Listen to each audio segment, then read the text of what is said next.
हमला बोला है। जो सिंदूर मिटाने निकले थे उन्हें मिट्टी में मिलाया। 22 मिनट में आतंकियों के नोट ठिकाने तबाह किए गए। सिंदूर के बारूद बनने का नतीजा दुनिया ने देखा है। पीएम मोदी ने कहा, तीनों सेनाओं ने पाक को करारा जवाब दिया है। भारतीय सेना ने पाक को घुटने टेकने पर मजबूर कर दिया है। एटम बम की गीदड़ फपकी से भारत नहीं डरेगा। पहले घर घर वार, अब सीने पर प्रहार। ये प्रधानमंत्री मोदी ने हुंकार भरी है।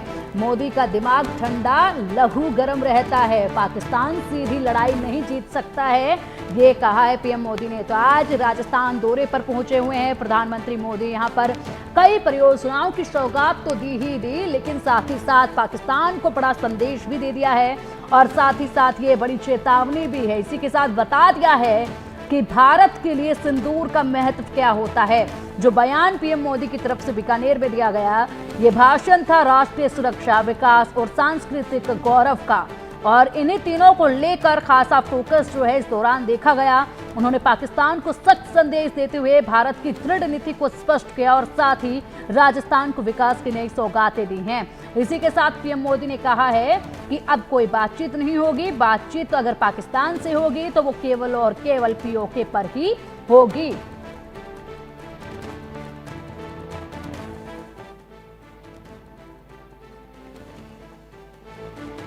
22 तारीख के हमले के जवाब में हमने 22 मिनट में आतंकियों के 9 सबसे बड़े ठिकाने तबाह कर दिए।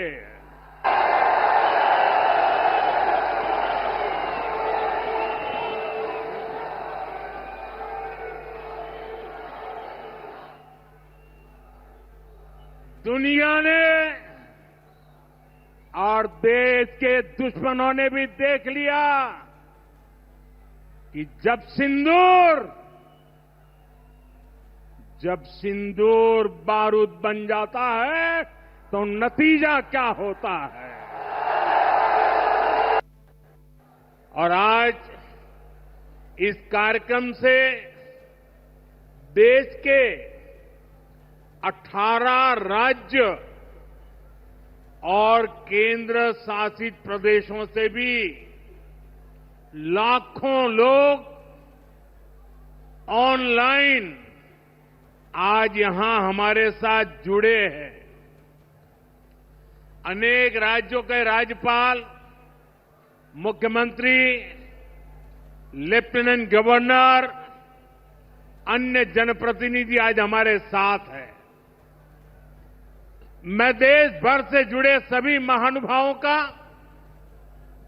जनता जनार्दन का अभिनंदन करता हूं। भाइयों और बहनों, मैं यहां पर करणी माता का आशीर्वाद लेकर आपके बीच आया हूं। करणी माता के आशीर्वाद से विकसित भारत बनाने का हमारा संकल्प और मजबूत हो रहा है।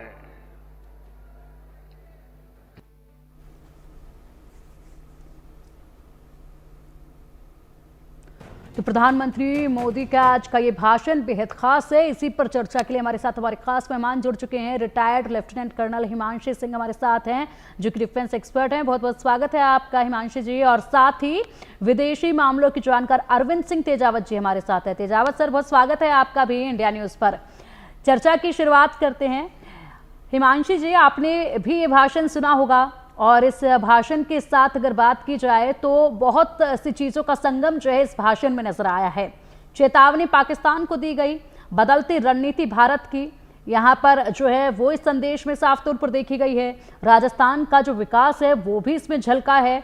इसी के साथ अगर बात की जाए तो ये जो बयान दिया गया है कि अब भारत की नीति ना बातचीत ना व्यापार, सिर्फ पीओके पर चर्चा, क्या ये बयान भारत की विदेश नीति में स्थायी बदलाव की तरफ इशारा कर रहा है क्या? जी हाँ, बिल्कुल। देखिए, भारत ने बहुत समय तक पाकिस्तान से आराम से बात करने की कोशिश की और हमारी जैसी कि एक तरह की वैचारिकता रही है शुरू से कि हम कभी भी किसी पे, इंडिया का ये इतिहास है, उन्होंने कभी किसी पे आक्रमण नहीं किया, और अगर हम लाहौर तक भी पहले पहुंचे हैं तो हमने उनकी जमीन वापस करके हम वापस आ गए हैं, तो कहीं पे भू अधिग्रहण हम लोग नहीं करते हैं।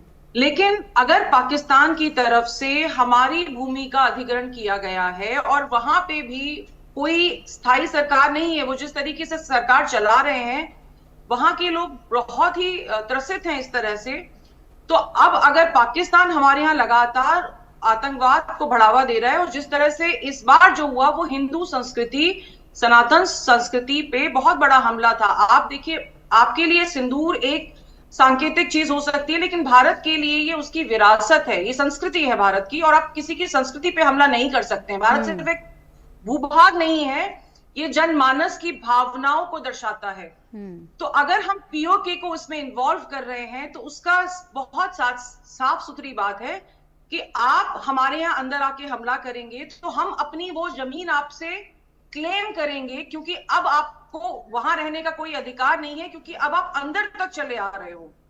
तो भारत की नीति, चाहे सिंधु वाटर ट्रीटी हो, चाहे पीओके का मसला हो, या अभी जिस तरह से कुछ देर के लिए बंदूकें शांत की गई हैं, जैसे कि ऑपरेशन सिंदूर नहीं रुका है, तो भारत सीधा संकेत पाकिस्तान को दे रहा है। और ये जो बीकानेर में आज जिस तरह की चीजों का लोकार्पण हुआ है, शिलान्यास हुआ है, इसका एक बहुत बड़ा मतलब है कि जो हमारे बॉर्डर एरियाज हैं, बीएसएफ है हमारी, आईटीबीपी है, इस तरह की जो सेनाएं हैं, और इनफैक्ट कुछ राजपूत ग्रेनेडियर्स वो भी जो आसपास इस जगह पे रहते हैं, उनके लिए ये इस तरह का विकास बहुत जरूरी है, क्योंकि वो दुर्गम जगह है। देखिए, रेगिस्तान का जो इलाका है वो बाकी जगह से वहां पे डेवलपमेंट थोड़ा सा पीछे रहता है, क्योंकि पानी की कमी होती है और वहां की टेरेन वैसी है, हर जगह तो रेत होती है।